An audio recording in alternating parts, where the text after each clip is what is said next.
সন্ধ্যাবেলা অনেকে টক শোতে বসেন, আমাদের পার্টির লোকরাও যান, অনেক জ্ঞানদা সেখানে থাকেন, বিশিষ্ট ব্যক্তিরা।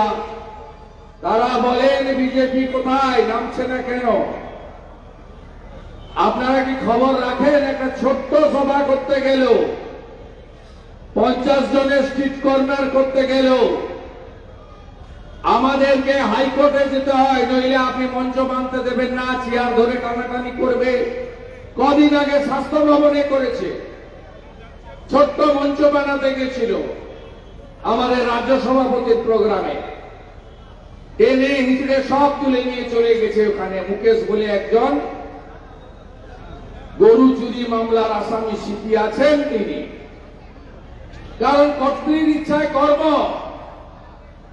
এই রাজ্যের পুলিশ মন্ত্রী, মুখ্যমন্ত্রী সব পার্টিকে মিছিল করতে দেবে, এসইউসিআই করবে, ফ্যাক্সিয়াল সিপিআইএমরা করবে, সবাই করবে, শুধু বিজেপি আর গেরুয়া ঝান্ডা করতে পারবে না। কারণ আমরা ভারত মাতা জিন্দাবাদ বলি, আমরা সেটিং অপোজিশন নই, আমরা জয় শ্রীরামের ধ্বনি দিই। দেখলেন না বেলেঘাটাতে ধীরেন্দ্র গোস্বামী ভাগবত কথা করতে এসেছিলেন, তৃণমূলের লোকরা স্লিপ দিয়ে বলছে যে আপনি যা খুশি বলুন, ভারত মাতা কি জয় বলবেন না, গোমাতা কি জয় বলবেন না। কলকাতাটা কোন জায়গায় নিয়ে গেছে এরা। হাইকোর্টে আমাদের গেলেন কালী খটিক, এসসি মোর্চার প্রেসিডেন্ট, নর্থ ক্যালকাটার এখানকার তাজা নেতা, হকারদের জন্য অনেক লড়াই করেছেন, এখানে গরিব মানুষের জন্য লড়াই করেছেন, ধর্ম বর্ণ নির্বিশেষে লড়াই করেছেন। তিনি হাইকোর্টে গেলেন, কলকাতা পুলিশ রাজ্য সরকারের লয়ারদের নামিয়ে দিল, দিয়ে বলল দিনের বেলা করা যাবে না। অর্ডার বেরোলো 6:30 থেকে সভা করবেন, 9টার আগে শেষ করবেন, 300-র বেশি চেয়ার দেবেন না।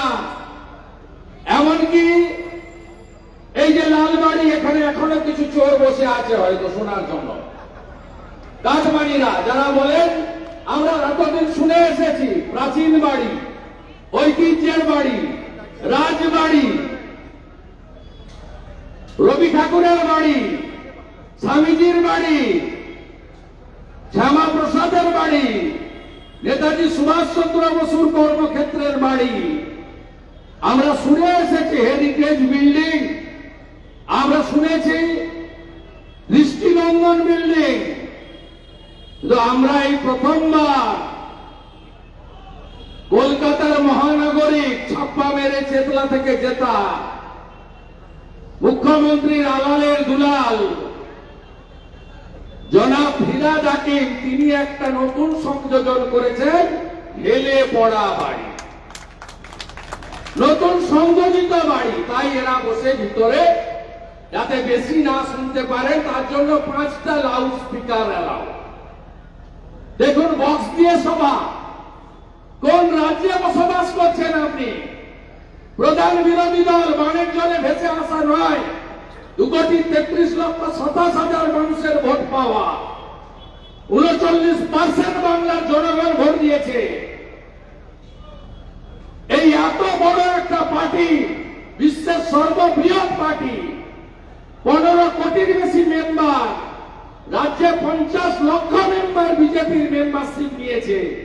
সেই পার্টিকে সভা করতে হবে বক্স দিয়ে, 300 বেশি চেয়ার পাতা যাবে না, 6:30টার আগে সভা করা যাবে না।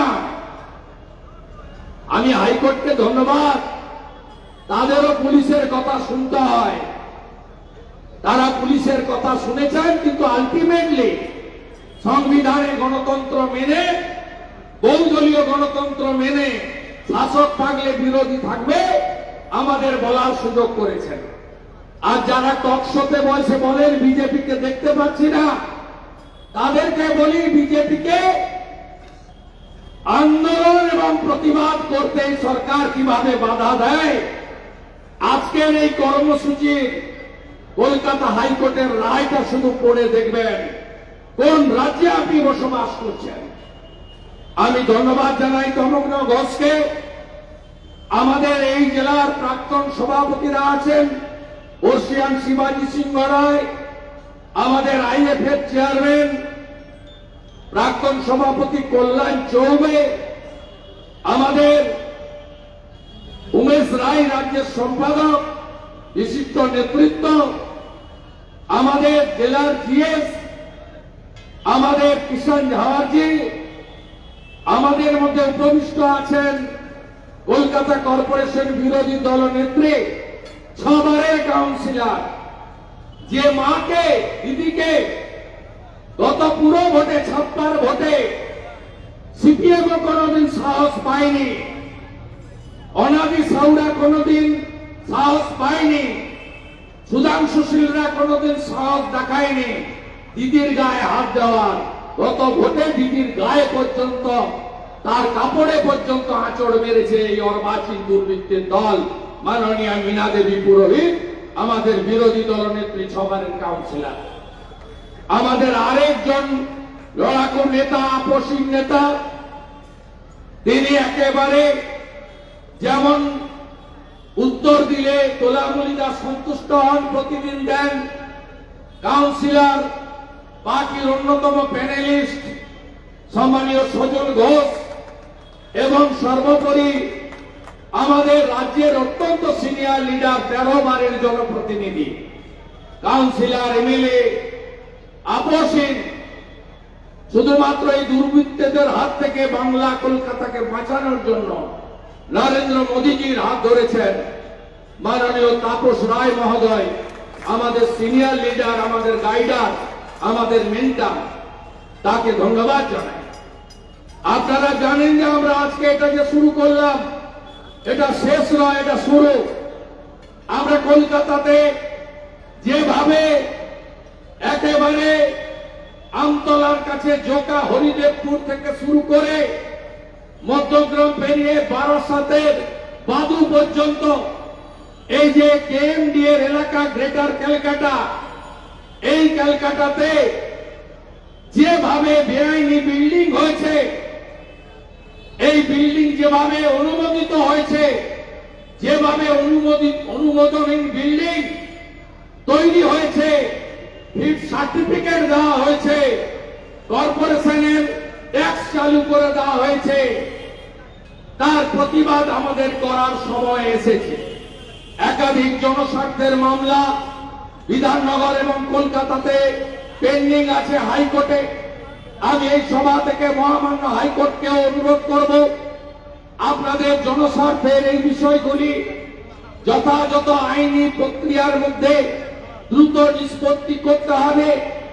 এখানে লক্ষ লক্ষ মানুষের তার জীবন, তার গচ্ছিত অর্থ, তার সমস্ত কিছু জড়িত রয়েছে। তাই আজকে যেখানে প্রধানমন্ত্রী নরেন্দ্র মোদী ইতিমধ্যে 5 কোটি মানুষকে বাড়ির ছাদ দিয়েছেন, আরো 3 কোটি মানুষকে বাড়ির ছাদ দিতে চান, সেখানে মমতা ব্যানার্জি আর ফিরা ঢাকেন বাধার ছাদ কেড়ে নেওয়ার এক অশুভ চক্রান্ত করেছে। আপনারা নিজেরা উপলব্ধিতে দেখেছেন।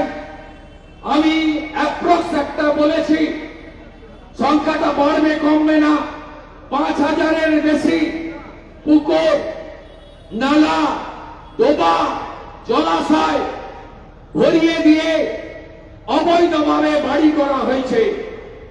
আপনারা জানেন এনজিটি, আমাদের ন্যাশনাল গ্রিন ট্রাইব্যুনাল এবং সেন্ট্রাল পলিউশন কন্ট্রোল বোর্ড এবং সুপ্রিম কোর্টের একাধিক অর্ডার রয়েছে যে জলাশয় যদি বুঝিয়ে নগরায়ন করতে হয় তাহলে সম পরিমাণ জলাশয় তৈরি করে দিতে হবে।